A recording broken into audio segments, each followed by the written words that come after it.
Olivier. And I'm Rosé. And you're listening to Olivier and Rosé, the podcast where two girls get drunk and watch movies that Katie That's me. has never seen. Katie, what did we watch today? The Boondock Saints. Perfect. I don't know if the is in front of it, but it is now. Yep, I'm pretty sure it is. Okay. So, at this point in our podcast, we have released one full episode. Yes, it's been super exciting. We've heard some good feedback. I honestly feel that the first one we released is the worst, so I hope you've stuck around to this point. Yeah, if you've come this far, you've already known that. And yeah, we're very self-critical of ourselves, and that was our literal first podcast ever. We didn't know what we were doing. I mean, we still don't really, but we have a better understanding. We feel more comfortable about not knowing what the fuck we're doing. Yeah. Yeah. It kind of hurts me to listen to the first one. Yeah, it does. And I've listened to it so many times. Yep. And I've just been like, oh god, stop talking, Katie. You're so annoying. I really cringe at listening to my own voice. I've gotten used to that. I've actually played it, and I've been like, is that how everybody else hears me? Is that how I sound to the world? I don't like that. I sound so much cooler in my own head. Also, now what we're doing with our podcast is that we have brought in some J ratings. Yes. We're a trusted advisor. I don't know why we're in the Game of Thrones all of a sudden. Why am I saying those things? One of our friends that we work with has graciously agreed to help us out. Mm-hmm. And we're still going to use the same rating system. Yes. On a scale of fuck no. Nope. Fuck yeah. No, fuck no. And hell yeah. I don't even know my own rating scale. On a scale of fuck no to hell yeah with it's aight being in the middle. Right. There may be a few other ones thrown in there for some special occasions, but we now have the sound clips, which we will refer to as J ratings. So this week, like Katie said, we watched the Boondock Saints. I thought it was appropriate because, you know, Boston, Southie, the homeland. Yep, I used to live in Southie for 3 years. 3 good old years. That was my neighborhood. It's funny because when it started, and it's like saying that it's in South Boston, honestly, I didn't really know. I assumed it was in Boston. Yeah. The movie, but when it like pans over everything, I don't know what building that is that it shows, but it's still there. It's like pink and like with red stripes. Somebody knows what it is, and they're like, Katie, why don't you know what that is? But yeah, I saw that and I was like, oh yeah, that's my old neighborhood. Also, this movie was released in 99, and I feel like that was still kind of when Southie was... Yeah, like a little sketch. Yeah. Yeah. Now it's like where all the rich people live. Seriously, like you have to be rich to live there, or you're just poor and live there because you spend all your money in rent. Yeah. Yeah, I would know. So, like I said, this movie was released in 99. It was written and directed by Troy Duffy, and it runs almost 2 hours, like an hour and almost 50 minutes. And the main cast are Norman Reedus, who plays Murph. You might recognize him from The Walking Dead.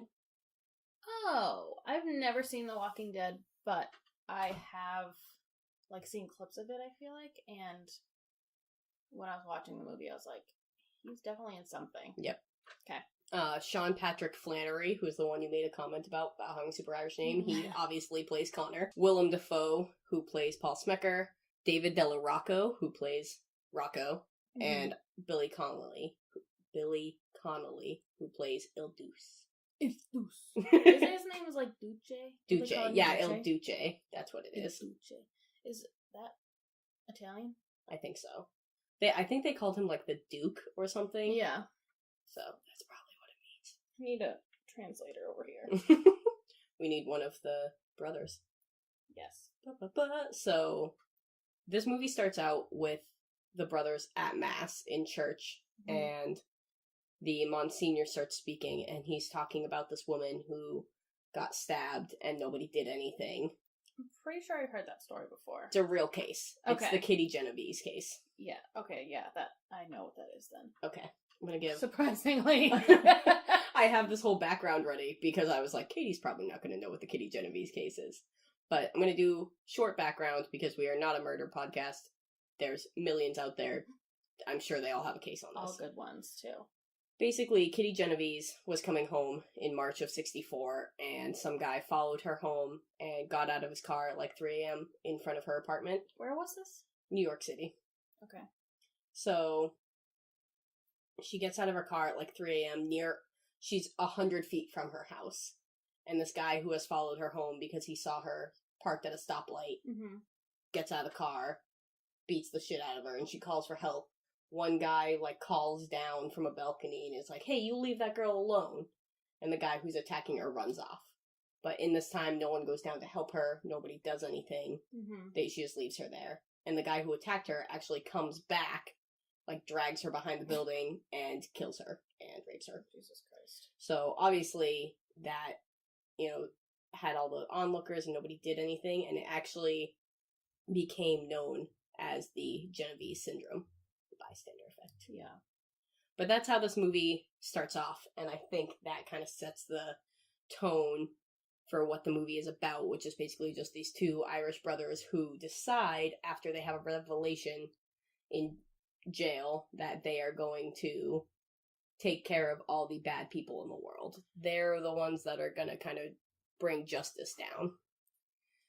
But how that starts is basically, so it's St. Paddy's Day in Boston, and this is kind of bullshit, because they're literally, like, the aerial shots they're doing, there's cars driving everywhere, There's not 10 million people. You come to Boston on St. Paddy's Day, and Especially Southie, and you tell me you can get around. No. I had a worse time getting around in Southie on St. Paddy's Day than I did in Dublin on St. Paddy's Day. Wow, really? Yeah. I had always had an apartment there, so I just stayed inside. I barely ventured out, because it was always really cold anyways. Sometimes I'd be like, yeah, I'll go see the parade, and then sometimes, you just don't make it to the parade. You just get drunk and sleep through the parade, but it's fine. You just sleep through it with your eyes open. So, yeah, and then miss the Chinese food he knocks on the door 10 times, then call and make the same order and say that it wasn't you the first time. Did that happen to you? Yep. Did you know how many times I've called, like, ordered food? I think this was, like, at a night out, though, not necessarily St. Patrick's Day. And then I called, and then it took so fucking long for them to get there, because you get back from, like, the bar at, like, 2 a.m. Called. Obviously, drunk Katie is like, she's super hungry. She wants to order everything, and she's a baller when she's drunk. So she gets 5 different fucking things that is like a meal each. Good. And then, you might miss the call when they finally get there an hour later, and you just wake up with a $70 bill and no food. Yeah, no. And sadness. I got my food, but I, called. Luckily, I was paying cash, so they couldn't say it was me. But I went out. Trace. I went out in Southie, me and Connor did, for the parade. We came home. After we ordered Chinese food, Connor went upstairs, went to sleep. I fell asleep on the couch because I was like, I'm going to wait in the living room. So I passed out on the couch, woke up 3 hours later, and I was like, oh, fuck, I ordered Chinese food. And so I called the same place back and just ordered again, and they were like, did you order this? Because someone from that address ordered this, and then our guy came, and no one was there. And I was like, that's my neighbor. I was like, oh, so strange. It must have been my roommates. I just got home. I don't know. I'm so sorry. I'm sober, so it's not me. And then I gave the delivery guy a huge tip, because when they answered the door, he was like, I was just here with this exact order and no one answered. And you're like, the door. yeah, I heard it before. Okay, Buster, give me my food. I gave him a $20 tip. I was like, oh, sorry. Just take this for your troubles. But anyways, bullshit that everyone can just get around in Southie on St. Paddy's Day. Exactly. But they end up at this bar, and their local neighborhood bar, and they're drinking with all their friends, and the bartender, who they call fuck ass, because he has Tourette's. They call him that? Yeah. Okay. When Rocco walks in, he's like, hey, fuck ass, get me a drink. Yeah. Okay, I thought he was just being mean. No, it's because Or a loving thing. Yeah. I didn't know that was a name that they I feel like they also him. they call him Doc. But yeah, they call him fuck ass because he has Tourette's, and those are the things that he always says together. But they're at this bar, and he's talking about how he has to close it because the Russians are buying up all the land, and they're not letting him re-sign the lease. And at that time, the Russians come in, they Basically doing a shakedown. Yeah, they're like, okay, well, you need to get the fuck out now. Like, we're supposed to come here tomorrow, but fuck off, get out now. They're like, this is St. Patty's Day. Everyone's Irish in Boston on St. Patty's Day. Blah, blah, blah. And then it cuts to the next day. And this is where we see 2 bodies in the alley that are the mobsters, and they're all beat up. I mean, they're dead, but they're also beat up. Yes. And this is where we meet Agent Paul Smecker. Sorry, first one of the day. This is where we meet Agent Paul Smecker, who is played by Willem Dafoe. I never knew his name. I've seen his face, like, everywhere. I'm sure he's in other movies that I might have seen. He's in the one that I know him. I mean, he's a very, very famous actor, but the thing that I know him from the most, and I feel like our generation, I guess, is Spider-Man. He played the bad guy. Yes, I did see that one. He's the one with all the arms. No. Just kidding. That's James Franco. No. Okay. That's his dad. Yeah, he's James Franco's dad. Spoiler alert. You're on the right. Also, James Franco is not the one with all the arms. Isn't that that's a different guy. That's a different guy. This one's like the Green Goblin, I feel like. Whatever. I don't know comics, that's why we don't watch those movies. Yet. So, Willem Dafoe is Agent Paul Smecker. He comes in and basically schools these Boston police officers. He's part of the FBI in the, I want to say like crime syndicate, but... Oh, it's like organized crime. Yeah, like in the organized crime unit. And there's this one Boston cop, whose name I can't remember, who just gets shit on this whole movie, and he's like, yo, these guys were huge, man, like, they're just, you had to be this big, blah, blah, blah, blah, blah, and Smecker just comes in and is like, actually, you're completely wrong, go get me a fucking coffee, bye. And he puts on headphones with a CD player, a portable CD player, which really makes you just realize how old this movie is. Exactly. I fucking loved my portable CD player. Yep. But I couldn't really, like, do much with it. Like, I had to sit with it because it would skip. Yeah, they always skip. You could not even use the ones that was, like, shockproof, and then you, like, put it down on the table, and it's like, ding, ding, ding, ding! I ruined all my CDs in the 90s with my portable CD player. Technology was rough. But he puts on headphones, and he's listening to, like, opera. Mm-hmm. And he's basically dancing in the alleyway, and he solves this whole thing. He's like, this is what happened. We're gonna go to this place, and we're gonna see that, like, ask around, see if anyone has complained about water. Oh, they're complaining about water on the 4th floor? Guess that means we're going to the 5th. Cut back to the scene at the bar, and it basically shows Connor and Murph and Rocco and everyone else that's in the bar beat the shit out of these 3 Russian guys. Mm-hmm.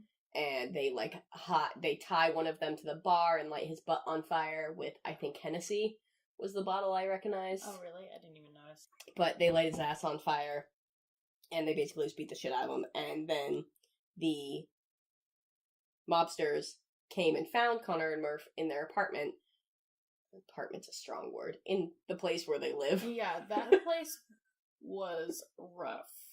They say... It looked like a prison shower with, like... I'm pretty sure they say, like, it's illegal tenement housing. Yeah. Because he's like, oh yeah, there's no manager, it's all illegal housing. So. Yeah, I could tell. Yeah. Yeah.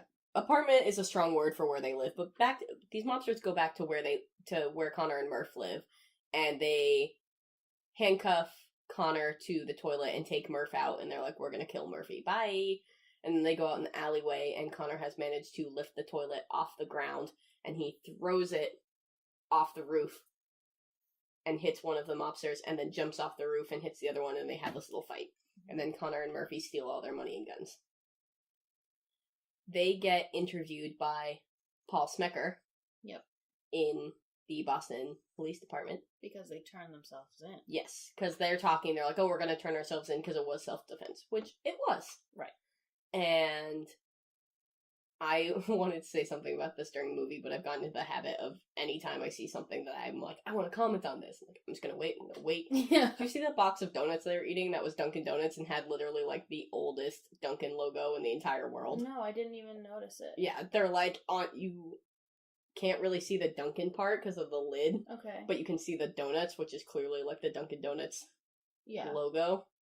I feel like the Dunkin' Donuts logo hasn't really changed. Exactly. And that's why I thought it was so weird, because I was like, I feel like it was one thing in the 50s, and then, like, after that, it's been the same ever since. Which I also Until think now, when they changed it to just Dunkin'. Just Dunkin'. Just yeah. Will and Grace reference. I love that fucking show. I always feel it's weird when companies, like, change their logo to make it look more, I don't even fucking know, like, modern and stuff. It's like, you're wasting all this time on this advertising. People don't care. Yeah, we're just gonna go anyways. Right. I'm just gonna eat donuts anyways. Yes. So they get off. Basically, Smecker is like, yeah, whatever, it was self-defense. You're good, I'm not charging you with anything. But a police officer comes in and says, hey, there's a bunch of press out there. Do you want to talk to them? And they're like, oh no, can we stay here? Like, is there an open thing? And he's like, yeah, we got an open cell block. Like, you guys can stay. Smecker, is it okay if they stay? And Smecker's like, well, it's okay with me, but you'll have to ask your mom if your friends can stay over. I think Smecker is hilarious. He's one of my favorites. But they stay in the cell overnight, and they both have you can hear the priest's voice kind of, or the Monsignor's voice rather, like just kind of playing over, a voiceover, I guess. Yeah. You can hear the Monsignor's voice doing a voiceover, and they both have a revelation. They wake up at the same time, and that is when they decide that they are going to hunt down wicked men, and it is now their responsibility. They start off because they have the Russians' pager, the Russians that they killed, and they get a call about this guy who's going to be a Russian mob boss who's going to be in the hotel. And so they decide that they're going to go take them out. So they turn in all the Russians' guns and money, basically to just get more guns. And they're going around, and Connor's talking about a rope and how in movies and TV they always have a rope. And Murphy's like, you don't fucking need a rope, bro. Like, what are you going to need a rope for? What's wrong with you? And Connor makes fun of him because he pulls a huge knife out of his bag. And he's like, yeah, I don't need the rope. What do you need this for, Rambo? Like, okay. And whatever, they get the rope. They go to the hotel. And they're crawling through the vent, get in an argument in the vent. And so they're wrestling in the vent. And it starts to shake and move. And they actually fall through the ceiling of the hotel room. The rope catches them, so they're by their ankles. And they're spinning around. And this room is circular and has, like, couches in a circular motion kind of set down, a very like 70s kind of living room set, but in a hotel, and the mob boss is standing in the middle talking to all of them. So they spin in a circle, take all these guys out, and then they kill the mob boss. And again, they do the same thing that they did with the mobsters in the alley, where it does it every time they do some big hit. It cuts to Smecker and the police trying to solve it, and then it kind of overlays it of him solving it at the same time that the movie's showing us what exactly happened. Right. But they have laid pennies on all the guys' eyes to pay the toll for the ferryman for the river Styx, which is who you have to pay in, I believe, Greek mythology. Yeah. In order to get to wherever you go when you die. Yeah, I don't know. I think the Gates of Judgment is where you go to when you cross the river Styx. Who fucking knows? Aww. This is a movie podcast. Yeah, this isn't about Greek mythology, okay? You come to the wrong place. But that is literally my favorite scene in the whole movie, because they do the whole thing where it's like, oh yeah, what am I gonna need the fucking rope for? Like, this is so cool. This was way easier than we thought it was. And then Rocco shows up. So Rocco is part of the Italian mob. The people they just took out are all the Russian mob. Yes. So Rocco shows up, and they're like, yo, this is gonna be his big break. Like, he's been in the Italian mob for a while. We gotta fuck with him. Yeah, let's do it. So they put their mask back on, they pull him into the room, they, like, hold him down, and they're like, what were you, like, who sent you here? What are you gonna do? Blah, blah, blah, like, where's your gun? And they pull out his gun, and it's a 6-shooter. Yeah. And they're like, there's 9 bodies, genius. What were you gonna do? Laugh the other 3 to death? Funny man! And it's just one of my favorite scenes. And then when they reveal themselves to Rocco, he goes off on a whole rant of using the word fuck about 1,000,000 fucking times. Yeah, and he basically describes the situation, but only uses the word fuck. How the fuck? Who the fuck? Why the fuck? How the fuck? Fuck! Certainly illustrates the diversity of the word. So that is kind of the big, I would say, start to the movie. Yeah. Where it actually you kind of start understanding what's going on. So they bring Rocco back, and they go back to Rocco's place, and they kind of tell Rocco what they're doing, why they're doing it, and Rocco wants in. He's like, I can fucking help. Like, I'm the package guy for the Italian mob. I know everybody. I know everybody's addresses. I know everything about them. I know what they do. So they bring Rocco on, and they decide to go kill Ron Jeremy. Ugh, rip. Wait, is he still alive in real life? He must be. I feel like we would have heard if Ron Jeremy was dead. That's true. I would have got a notification on my phone. I'm just kidding. And wait, have you ever seen his porn? Hold on. Okay, Google. Is Ron Jeremy still alive? I don't understand. You don't understand? You dumb bitch. Okay, Google. Fucking work harder. Christ almighty. What do you mean you don't understand? I don't understand. My apologies. I don't understand. I don't give a fuck how much you apologize. Okay, Google. There's no news about his death, so I'm gonna go with yes, he's alive. But no, yeah, I have never seen his porn. I haven't either, I don't think. I kind of just want to watch it because I just want to see how big his dick is. I heard it's big. Yeah, that's like why he's famous, because he's ugly. Oh, God. Uglier than sin. That's so gross. I wonder, like, if you're, like, in a scene with him as a woman, if you're like, oh, I'm excited about this, I'm indifferent, or like, ugh, not fucking him again. I know. Literally. I don't know. That's weird. I don't know. They're actresses, Katie. Also, it's like, he was like in 70s porn? Yes. So it's gonna be weird. It's definitely gonna be that, wow. I got a pizza here, miss. Like, yeah? You want a piece of this dick? Set me up for that one. So, they decide to kill Ron Jeremy, who is at the Sin Bin. Yeah, he is. Which is a titty bar, I would assume. I don't think they have those anymore. Yeah, with, like, you can just, like, show it.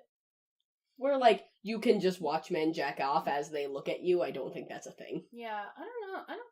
I mean, there could be. Who knows? But I feel like, yeah, that's, like, a very old thing. Now it's, like, they want to, like, interact with the strippers. They want to talk. They want to have a conversation so they can, like, give you lap dances and get more tips. Exactly.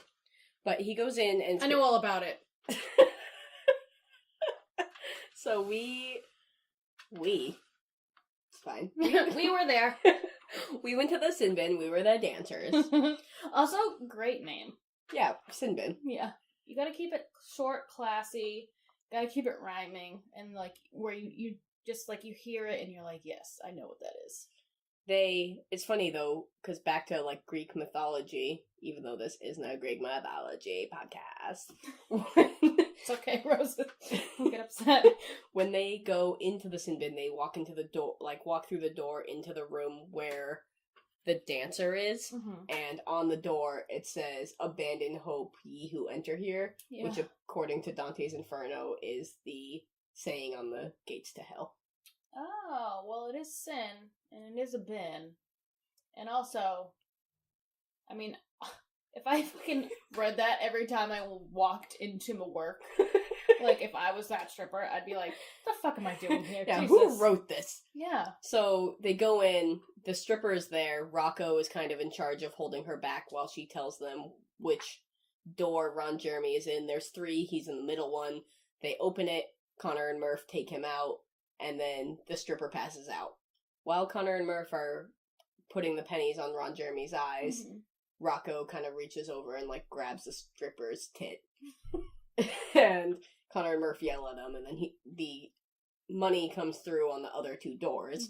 And Rocco's like, come on, man, like, you gotta let me do this. I gotta make up for that tit thing. Yeah. And so he actually shoots the other 2 guys that are in the other rooms, and this is when Smecker, when we see them investigating it, gets kind of confused. He's just like, okay, this guy was good shooting, these 2 were bad shooting, this guy's in the mob, these 2 guys are just here.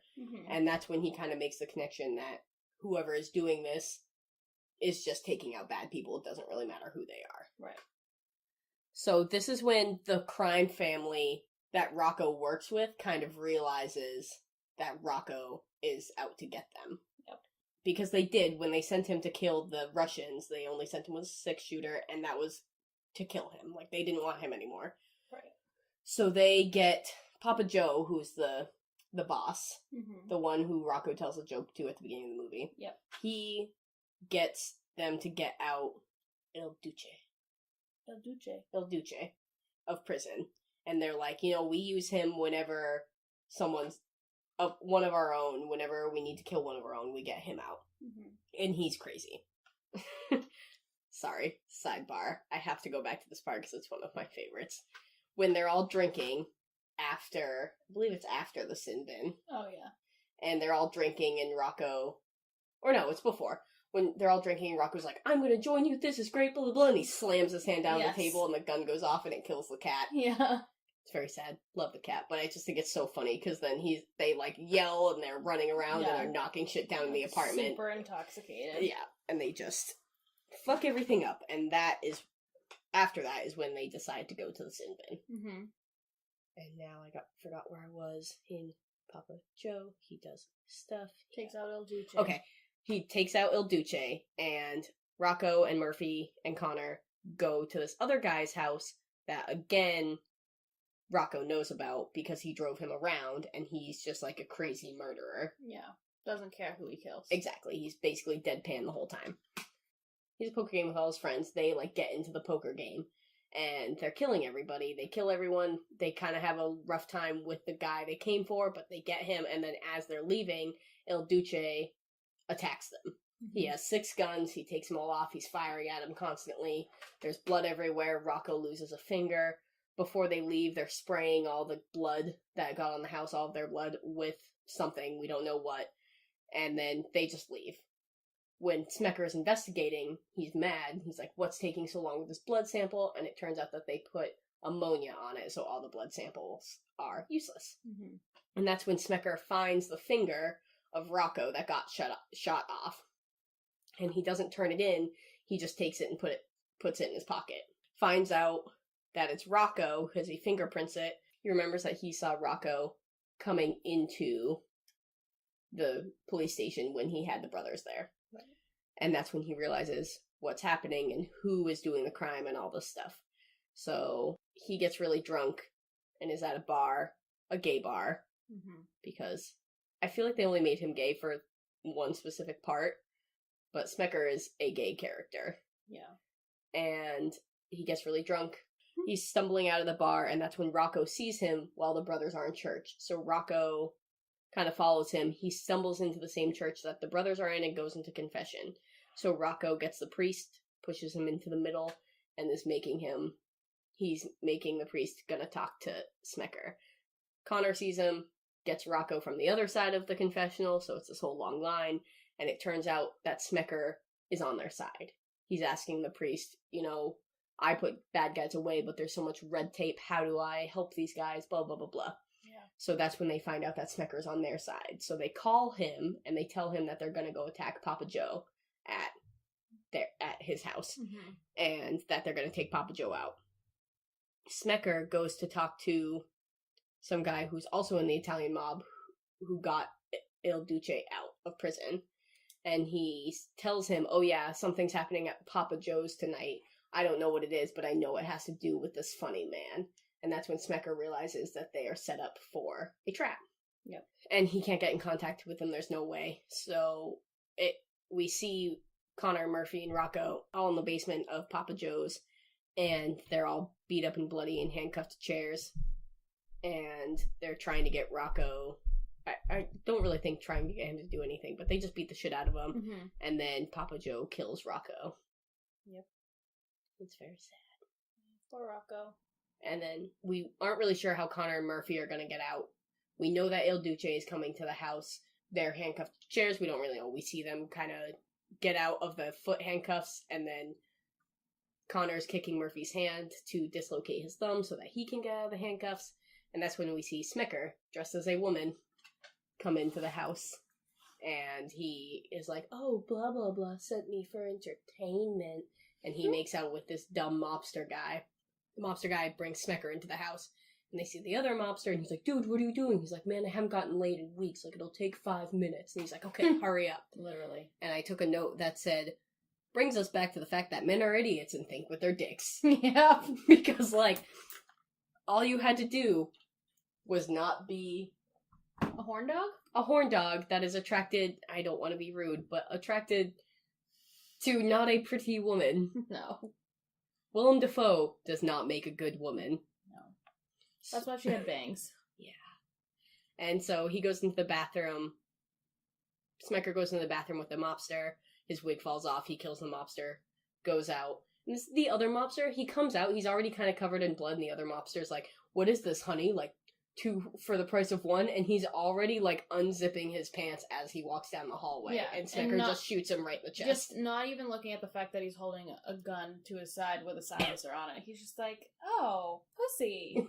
Yeah, seriously. And that's when Smecker, he's kind of walking through the house and he sees this man sitting in a chair and he has his throat slit. And Il Duce knocks him out. We're like, uh-oh, look. And then it cuts downstairs to Connor and Murph, and they are doing the family prayer on Rocco. Mm-hmm. And Il Duce comes in ready to shoot them, and he hears them doing the family prayer. Yes. And he finishes it. Mm-hmm. Surprise, surprise, Il Duce is their father. That fucked me up. Boo, boo, boo! I didn't know that was their father. I figured you wouldn't catch on to that. That's why I like, assumed, like, they're definitely... I knew they were definitely related, but I was like, is it their father? Like, also, like, how would they not know? But I assume if he's been in jail for so long... Exactly. I kind of think he just got put away when they were so young. Okay. So, then, their dad finishes the family prayer with them, and it cuts to 3 months later. We are now at the trial of Papa Joe, and you can hear all the press talking about how, even with all this evidence, he's just gonna get acquitted, blah, blah, blah. And Smecker and all the rest of the cops who have kind of been working this case the whole time let the brothers and their father in to the courthouse. And they, like, tell them, keep the camera on, and they talk about how we don't want you're tired or you're hungry, is you're corrupt that we've come for. Yeah. So they kind of make it themselves known. They've been doing this the whole time, but this is where they make themselves known. And then the movie ends with credits rolling over some Bostonians talking about whether or not they're justified. Getting interviewed on the news. Yes. And that's all I got for the summary of the movie. Beautiful. That was a great summary. Rose, do you want to guess what I rate this? Okay. This is what I think your rating is going to be. 5. Honestly, I feel like I kind of want to give it a hell yeah. See, I just thought you'd give it an and it's alright because it is a very good movie, but it's not, I don't know, not what I would imagine your type of movie that you would really enjoy. No, like when it first started, I was at an it's alright. But like overall afterwards, after it's all done, I think I would give it a hell yeah. Mostly because I like... You'd give it a, hell yeah. Yeah. I think during the beginning, I don't know, it's like a little slow. That's why I feel like the reason I don't like old movies is because they're like a little slow and they're not just like trying to get your attention exactly like, every 2 seconds, which might say something about me and my attention span, and that's fine. But and also like the hard cuts. Yeah, they're very hard. They're just so hard. Like hard. Oh god, I love that sound. Yeah, where it's like it's the screen's like black for like a solid 2 seconds. Yeah, and we're like, where is it? Is it over? What's happening? Did something happen to the TV? But I liked overall. I'm gonna say I like the overall concept of it. I'm super into that kind of shit. I like that I feel like I'm trying to analyze it more than I really need to, but I feel like it's very interesting that, I mean, obviously I know it's a movie, but I think it's very interesting that everything goes their way. Yeah. Like, throughout the whole movie.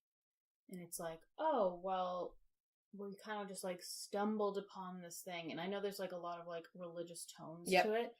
But it's like, oh, we just stumbled upon this pager and, like, we just stumbled upon the fact that we could get through an air vent, which I've seen many a movie where people go in an air vent, and I really want to know if that's if anything is as accurate. My dad does HVAC. We can ask Connor and most of my high school friends who have done HVAC with my dad. That is not how big the vents are. Okay. I just always find that very interesting that, like, movies are like, oh yeah, this is totally sturdy enough for a human body, like, usually a male body to go through. They're probably sturdy enough, but they're not that big. Like, there's no way. Well, when we watch another movie near Christmas time, you'll see a very famous scene and a very famous line where a person is in an air vent, and it is not big, and it is very, way more realistic. But even for, like, a big hotel like that? I guess they would probably be bigger because they have so much air going through them, but I still don't think that... Like, the fact when they, like, are in it, and one of the guys is there. And they're, like, next to each other. Yeah, that's weird. And then they're, like, fighting in an air vent, like, like, you'd be, like, this close. There's no way. But even, like, in that scene, how they fall through the roof or the ceiling, and they just, like, happen to get tangled up in the rope only, like, but, like, safely enough, like, not, like, hanging themselves, but they're just, their legs get caught, and they can just swing perfectly to kill everybody. Like, everything really goes their way, and I think that's very interesting. I also like how it's interesting that Smecker is clearly more intelligent than anybody on the Boston police force that arrives at the first scene. But, so he can figure out everything but who's doing it. And you can slowly see him, like, unraveling. And then when they get to the crazy man's house, and he's, like, finally finds, like, right before he finds the finger, he's, like, literally all disheveled, and he's just like, I don't know what's happening! Like, he's just, like, freaking the fuck out, and he's just like, I can't figure out who these fucking people are, and then he finds the finger, and he's like, it's like he's never... just slip this right here. It's like he's never gotten anything wrong in his entire life, or never been able to figure anything out. Yeah, he's like a super perfectionist.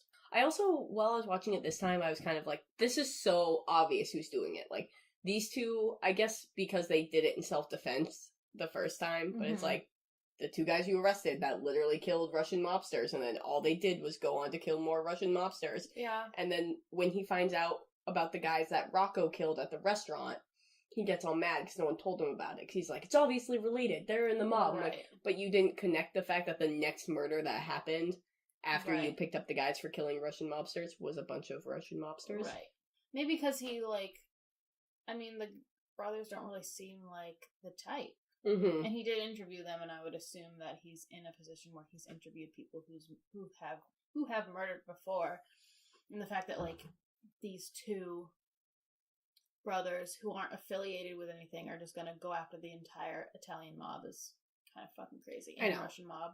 Fair. I also think it's very interesting how, I mean, again, it's a movie, how easy it is for the cop to just be like, or Smecker to just be like, oh, yeah, so now we're on the same side. Like, you know what I mean? Like, I feel like that doesn't really happen in newer movies.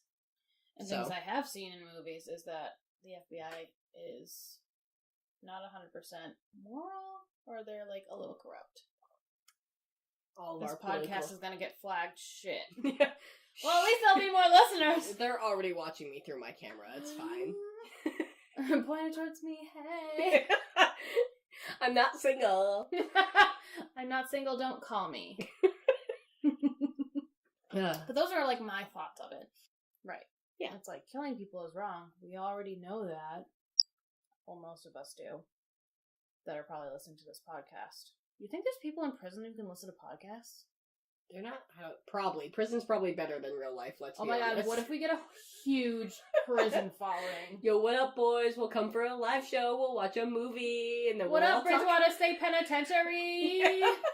No, that's way too close to home. I'm so sorry. So... Wait, did I say that right? What? Bridgewater State Penitentiary? I think it's penitentiary. I know, but I feel like when I said Bridgewater State, I just said yeah, that's true, because I think it's just But it is the state. It's a state thing. I don't know, let's Google it. Okay, Google. Where's the nearest prison?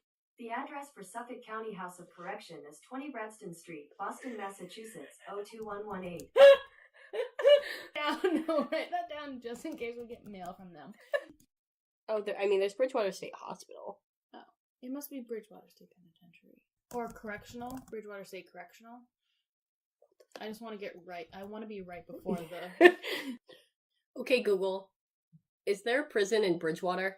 I found a few correctional services departments near Bridgewater. The Good. first one is Old Colony Correctional Center at 1 Admin Road, Bridgewater. The second one is Bridgewater State Hospital at 20 Admin Road, Bridgewater. The third one is Lemuel Shattuck Hospital Correctional Unit at 180 Morgan Okay, Street. Google, thank you. Enough, bitch. I'm here to help.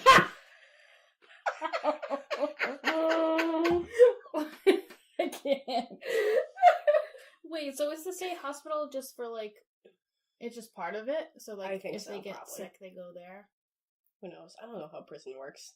Me neither. I've seen all the episodes of Orange is the New Black, but I still don't get it. So, overall, you think you liked it, you'd watch it again? Yeah, I would... I don't know if I would watch it again. I would probably watch it again. I like the whole concept of it. I like that whole thing. Fuck, I was gonna write this down. I know Veritas means truth. I have it. Okay, what is... Oh, is this gonna be in your fun fact? I mean, that's what we can segue into it. Great segue. Wow, it's almost like I fucking knew what I was doing, but I didn't because I forgot about this part. It's Go. actually my first fun fact, is that their tattoos, Equitas and Veritas, are Latin for justice and equality and truth. So Equitas is justice and equality, or Okay. justice or equality. Mm-hmm. It said both, and then Veritas is truth. Veritas was my college motto. It's like on the shield from college. It's the motto. Other fun facts is that Rocco's character, he's obviously played, or not obviously, but I mentioned it earlier, is played by David Della Rocco. Mm-hmm. So Rocco was named after him and was actually written for him and based on him. Okay, So- can I just do this real quick? Yeah. Rocco's Modern Life. Rocco's Modern Life. Thank God you knew what to do. That's every time you say Rocco, I'm just like, Rocco's Modern Life. Great cartoon. Kind of fucked up, but Super fucked. Shouldn't have been watching it. Oh my god, as a child, no. I'd like it was more better, because that's how you fucking speak. It was better for me to have watched Family Guy at that age, which wasn't on then, but I would think because all those other things would go right over my head. I remember the first time I ever watched Family Guy, because it was an episode where they all take CPR class for some reason, and Stewie has sex with the dummy baby. Yeah. And I thought it was so fucking funny. And my mom was like, I don't understand this show. What's so funny about a baby having sex? And I was like, he's a baby having sex. That's it. That's the You whole said thing. it. That's it. Yeah, Rocco's character is based on him, which I think just means that I obviously don't think David Della Rocco is a murderer or a mobster. I just think that his mannerisms and that kind of thing Mm-hmm. are all for him. Mark Wahlberg, Boston's homeboy, Yeah. turned down one of the roles. Really? Mm-hmm. I feel like he would have been like itching for that shit back then. You wait to hear why he turned it down. So he Okay. turned down either the role Oh my god, I feel like I already know. for but- Connor and Murph, Okay. Connor or Murph, Mm-hmm. to star in Boogie Nights. Oh. First of all, I don't know what that is, but I mean I've heard of it, but Yeah. I don't know that movie. It's a movie, right? Mhm. Okay. I thought your explanation was gonna be like, oh, he doesn't want to play like a stereotypical Boston person. He doesn't want to kill. He doesn't want to play a Boston guy who's killed someone, because that's his real life. Oh no, things have gotten really real up in here. He just beat a guy to death. But he makes some good burgers. Also, he looks real hot in those Calvin Kleins. The Sorry, fact that we can't even tell what underwear he's wearing because nobody's looking at No. the underwear. it's the back when Mark Wahlberg was Marky Mark. Yes. And They he- must have been Calvin Klein's. Sorry, everybody. My friend Carl just proposed to Rebecca. Just got so sad. I was like, but like happy at the same time. Oh my god, that's so cute. I hope they listen to this podcast. I don't think they know about it, but tell It's them. fine. Oh my god, It's this fine. is I'm not so crying. cute. You're crying. Are they hiking? Yeah. Oh, I like her ring. Yeah, it's pretty. Good job, Carl. Now we can go to Paris as engaged buddies. Oh my god, that's so weird. Oh, that's just made me sweat a little. I know. Anyways, yeah, Mark Wahlberg looks real hot in underwear. So hot that we can't even remember what underwear he's in. It's Calvin's, I assume. It must be Calvin's. Nobody else, like, does those ads where they're just like, here, just put these on. Here's these tiny whiteys.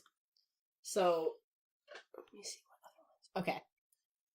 One fun fact I have is that the body count of the movie is 33 and 1 cat. Oh, honestly, my favorite part was probably when Rocco's like, "Is it dead?"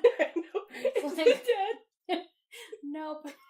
It's fine. You just can't see the cat anywhere because it fucking exploded at point blank range. But you know, it's still alive. You shot it real fucking close, but Yeah. that's okay. Can I just drink this out of the bottle? Yeah, if you want. Okay. Be my guest. Do you want more? No, I'm good. Okay. I just don't want to mix martini and rosé. That's fair. Or whatever. It's rosé. It's rosé table wine. It's rosé. Sassy sisters. Sorry. The last fun fact I have. So, I thought this was important because I brought it up in Shaun of the Dead. Shaun of the Dead used fuck, what, 40 times or something? Yeah. How many times do you think it was used in this movie? Again, I didn't notice that it was used until Rocco did his explanation using only the word fuck. Mhm. So, I'm guessing it was more. 87. No. Really? 246. Are you fucking kidding me? Maybe we should count it for this podcast. That's so crazy. Yep. I actually wrote, the word fuck was used 246 times, with times in all caps. I kind of feel like we should, like, actually watch it again and count that, because that's crazy. I don't want to do that. Someone do that for me, and let me know your results. Yeah, a trusted advisor of the Olivia and Rose podcast. Let us know if that's right or not. Al Pal, you up for it? Pink as a cake? Maybe watch the movie? Can you make me a cake that says fuck on it? Yes! Al Pal! Yes! Shout out to Al Pal. Makes bomb fucking cakes. And anything else she fucking bakes, honestly. Is just the best. She's housewife goals. Yeah. Honestly, hashtag wife Allison up. Yeah, seriously. Quickly, before I do it. Look out, Bag, because she's going for Allison. Honestly, he would be so into it, I think. He'd be like, He thruple? loves her. Thruple? Fucking sister wives? Okay. That'd be cool. I think he'd be down. Should have to sleep in the den, though. There's not a lot of room in that bed. Can't imagine there is. So, moving forward, Katie, what was your J rating? My J rating was... Hell yeah. So yeah, overall, Boondock Saints, hell yeah from Katie. I'm glad you liked it. Like I said earlier, I thought you were gonna give it an it's alright, because while I think it's a very good movie and while I think you would enjoy it, I know it's just not the kind of movie that you would be into. Yeah, I think that you pegged me correctly by saying, like, this is not the typical movie that I watch. I think it's just because of the time. Yeah, it's very, I think it's the time because you don't like movies that are older than you, even though this technically isn't, but right. It's hard for you to relate to it, and it's just, not only that, it's the way it's filmed, and like you said, the hard cuts in it. Yeah, exactly. And to be honest, that's how I was feeling throughout it until the very end. Like, I like all the action scenes, I like action movies, it's just, a lot of it was just like, fuck. Everybody's smoking a cigarette and playing CDs. Yeah, that's too old. I can't do that. But yeah, that's it. I hope you've liked our podcast so far. Rate and review on iTunes. Subscribe on iTunes. We're also on YouTube, Spotify, Google Play, Podcast Addict, SoundCloud. I believe that's all of them. YouTube. I already said that. You did? Okay. Look at me. If Why you not? want to stay up to date with our podcast, you can find us on Instagram at Olivier_Rose_pod. That is OLIVIER_Rose_pod. No social media would let me do the accent over the E to do Rose. Just absurd. You can also find us on Twitter at OlivierRosePod. Yes. Catch us next week. We love you. Love you. Bye.